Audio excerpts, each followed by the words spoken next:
გლდანის მერვე პენიტენციურ დაწესებულებასთან ყოველწუთიერად იზრდება იმ ადამიანების რაოდენობა, რომლებიც სოლიდარობასა და მხარდაჭერას უცხადებენ დედებს, რომლებიც ამ ტერიტორიაზე დილის 9 საათზე გამოჩნდნენ. ისინი სწორედ აქ ეოდებიან და აქ გაიგებენ, გაუღებს თუ არა მიხეილ ყაველაშვილი უკანონოდ დაკავებულ სინდისის პატიმრებს, ციხის კარებს, თუმცა აქ მყოფი ადამიანები თანხმდებიან იმაზე, რომ მიხეილ ყაველაშვილი ბიძინა ივანიშვილის გარეშე ამ გადაწყვეტილებას ვერ მიიღებს და იმ შემთხვევაში თუ დღეს სინდისის პატიმრები დატოვებენ პენიტენციურ დაწესებულებებს, ასეთ შემთხვევაში აქ მყოფი ადამიანები, რომლებიც უწყვეტ აქციებში იღებენ მონაწილეობას, ამბობენ იმას, რომ გაგრძელდება უწყვეტი პროტესტი, თუმცა ეს იქნება პოლიტიკური დაპირისპირების ფაქტობრივად დასასრული. თუმცა როგორია მიხეილ ყაველაშვილის პოზიცია და როგორია რას ფიქრობენ ქართულ ოცნებაში, ჯერჯერობით ყოველ შემთხვევაში რა თქმა უნდა არის უცნობი, თუმცა აქ მყოფი ადამიანები ამბობენ იმას, რომ სწორედ ამ ტერიტორიაზე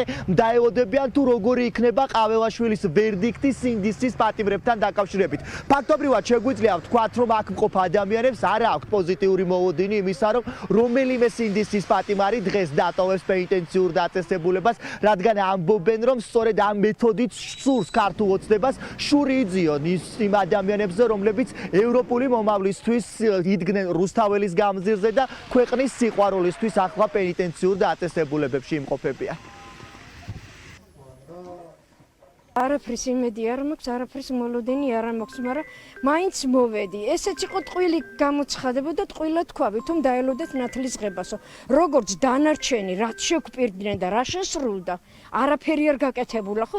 ისე იქნება ესეც და რა თუნდათ ამდენი ტყვილები არ ვიცი რა. თვითონაც მაინდა-მაინც რო გითხრა, ძალიან იმედიანად არ არიან რა. მოლოდინი არც გულისხმობაში მაქვს, სიმართლე გითხრათ, იმიტომ რომ ანუ არის წარმოუდგენლად ნდობა მაქვს საკარგული ქართულ ოცნებასთან, როგორც პოლიტიკურ პარტიასთან და ასევე როგორც ინდივიდუალურ ადამიანებთან, მაგრამ როცა თავიდან სოციალურ ქსელებში ვადევნებდი თვალყურს მედიების დახმარებით რა ხდებოდა და მე როცა ვნახე მშობლები მოვიდნენ, არ მინდოდა მარტო ყოფილიყვნენ აქ, იმიტომ რომ როგორც ჩანს რაღაც იმედი მაინც აქვთ და მირჩევნია მათთან ერთად ყოფილიყავი.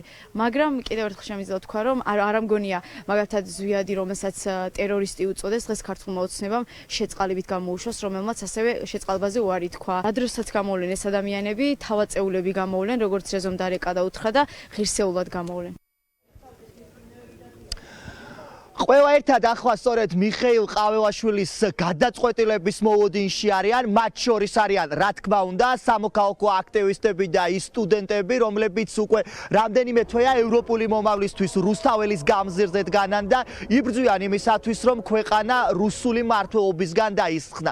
აქ მყოფი ადამიანები ერთხმად თანხმდებიან იმაზე, რომ მიხეილ ყაველაშვილი ერთპიროვნულად გადაწყვეტილებას ვერ მიიღებს, ეს გადაწყვეტილება სწორედ ქართული ოცნების მთავარმა ფიგურამ უნდა მიიღოთ, რა თქმა უნდა, ჩვენს ვრჩებით ტერიტორიაზე ყველა ერთად ველოდებით თუ როგორი იქნება ყაველაშვილის და ქართული ოცნების ვერდიქტი სინდისის პატიმრებთან მიმართებაში.